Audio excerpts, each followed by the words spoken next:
2 Timothy 4:17. 1. This is how God is in the midst of the enemy's attacks, in the midst of his evil strategies. God is always present. He is capable of completely rescuing you, but also giving you the strength so that you can withstand the attacks and emerge victorious.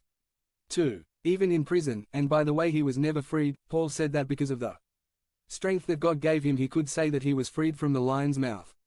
IV. A case from the Old Testament. A. Now I want you to consider a true story from the Old Testament. You can read the story in Daniel chapter 6. B. Show a piece of the movie The Book of Daniel. Daniel in the lion's den. C. In the midst of a very serious circumstance, Daniel remained alert, clinging to his faith in the sovereign. In verse 22 Daniel stated, "My God sent his angel from him and shut the mouths of the lions." Daniel 6:22. Conclusion and invitation. Now, what do you say? Do you think God is a hustler? Or do you believe that God is trustworthy? Please don't delay your decision. God is ready to receive you today. Please, put all your trust in Him. Now what? This week I want you to be very sensitive to the enemy's attacks. Don't fall into the trap that God is setting for you. Satan is the sheller. If you remain alert and practice self-control you will see that God will never abandon you and will always give you a way out so that you can endure. This week, I want you to memorize 1 Corinthians 10:13. You have not suffered any temptation that is not common to the human race. But God is faithful, and He will not allow you to be tempted beyond what you can endure. Rather, when temptation comes, He will also give you a way out so that you can resist. 243. Become a member of the channel and be an instrument of the Word of God.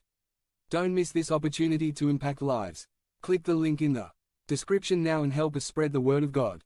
God is omnipresent, or tucked in by Scott Hudgens. Summary. The truth of omnipresence can be disturbing or comforting.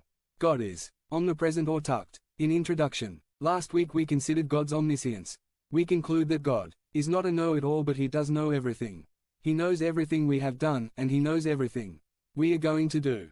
He knows us totally because He truly is omniscient. David said the following, "Lord, you examine me, you know me. 2. You know when I sit down and when I get up.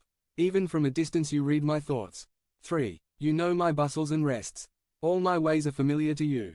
4. The word has not yet reached my tongue when you, Lord, already know it all. 5. Your protection surrounds me completely. You cover me with the palm of your hand. 6. Knowledge so wonderful surpasses my understanding, so sublime is it that I cannot understand it." Psalm 139.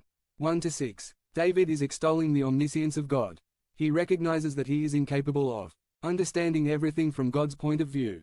David, like you and me, was a finite man with many limitations of